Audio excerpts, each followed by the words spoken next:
Delhi high court में आज navy भर्ती प्रक्रिया को लेकर सुनवाई हुई है। जी हां, नई सैन्य भर्ती योजना अग्निवीर योजना के तहत इंडियन नेवी की भर्ती के हाल ही में एडमिट कार्ड अलॉट हुए और उसके पश्चात एग्जाम कंडक्ट हो रहे हैं। इसी प्रक्रिया को लेकर दिल्ली हाईकोर्ट में आज सुनवाई हुई है। आपको बताते चलें कि पेंडिंग भर्ती प्रक्रिया को लेकर, जिसमें army exam, air force enrolment, air force result के मुद्दों को लेकर दिल्ली हाईकोर्ट में याचिकाएं दायर हुई थी, ठीक उसी प्रकार नेवी भर्ती प्रक्रिया को लेकर भी दिल्ली हाईकोर्ट में याचिका दायर की गई थी। इस याचिका के अंदर याचिकाकर्ताओं का कहना था कि इंडियन नेवी की जो भर्ती प्रक्रिया है उसमें शॉर्ट लिस्ट प्रक्रिया को खत्म किया जाए। साधारण भाषा में कहे तो कैंडिडेट्स का यह कहना था कि जिस तरीके से इंडियन एयरफोर्स की भर्ती प्रक्रिया जो होती है XY ग्रुप के लिए, जिसमें एक परसेंटेज बेस क्राइटेरिया रखा गया है, ठीक उसी प्रकार नेवी में भी शॉर्ट लिस्ट प्रक्रिया को खत्म करके एक परसेंटेज बेस क्राइटेरिया रखा जाना चाहिए। और इसी को लेकर दिल्ली हाईकोर्ट के अंदर याचिका दायर हुई थी, जिसके ऊपर आज सुनवाई हुई है। साथियों, आपको बताते चले कि इस याचिका की पहले ही दिल्ली हाईकोर्ट में सुनवाई हो चुकी थी।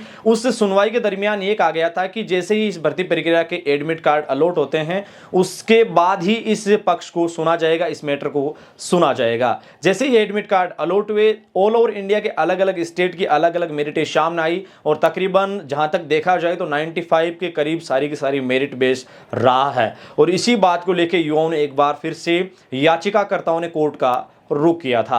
इस दौरान इस सुनवाई के दरमियान यह कहा गया था कि इंडियन नेवी को सभी को मौका दिया जाना चाहिए था, एक परसेंटेज बेस को फॉलो किया जाना चाहिए था, क्योंकि कोविड काल के दौरान नेवी की ओर से यह कहा गया था कि अभी कोविड के चलते सारे कैंडिडेट्स को मौका नहीं दिया जा सकता। और इसी आधार पर एक बार फिर से नेवी ने यह वैकेंसी निकाली है। और आज सुनवाई के दौरान यही बातें सामने आई थी, यही बातें रखी गई थी कि सभी कैंडिडेट्स को मौका दिया जाना चाहिए था, जबकि नेवी ने एक बार फिर से शॉर्ट लिस्ट क्यों किया है। इसके आधार पर दोनों पक्षों के सुनने के बाद कोर्ट की ओर से यह कहा गया है कि 19 अक्टूबर को इस मामले को सुना जाएगा।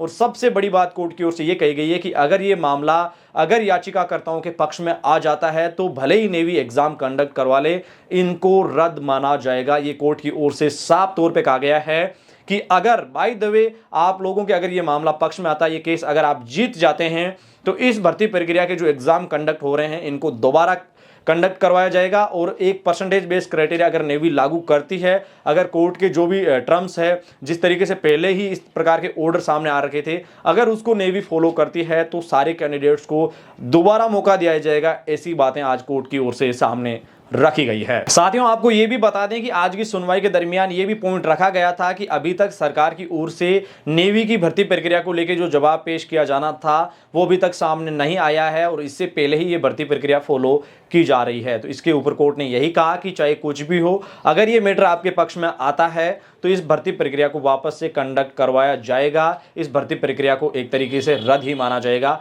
ये तमाम विजुअल है वो आज की सुनवाई की ओर से सामने आए हैं और याचिकाकर्ताओं के जो वकील है, जो लॉयर्स है, उनकी ओर से तमाम जानकारी हमें दी गई है। साथ ही इसके बारे में आप क्या राय रखते हैं, आप हमें कमेंट सेक्शन के माध्यम से जरूर बताइएगा। साथ ही आपको बताते चलें कि आर्मी एग्जाम, एयरफोर्स एनरोलमेंट व एयरफोर्स रिजल्ट की याचिकाओं की जो आगामी तारीख है, जो आगामी तिथि है, वो 19 अक्टूबर है। इसी तिथि के दिन इसी मैटर को वापस से सुना जाएगा।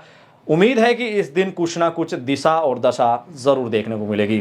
साथियों, आपकी जो भी राय है, जो भी आपकी सलाह है, आप हमें कमेंट सेक्शन के माध्यम से बता सकते हैं। साथ ही सैन्य भर्ती से जुड़ी हुई ताज़ा, सटीक व विश्लेषण जानकारी के लिए आप हमारे AD आर्मी पॉइंट की सोशल मीडिया पोर्टल जितने भी है, फेसबुक है, यूट्यूब है, इंस्टाग्राम हैंडल से जरूर जुड़ें। आपसे चाहेंगे इजाजत, मिलेंगे फिर सेना भर्ती से जुड़ी हुई ताज़ा, सटीक व विश्लेषण जानकारी के साथ। तब तक के लिए इजाजत दीजिए अपने मेजबान धनेश को। जय हिंद, जय भारत, शुक्रिया।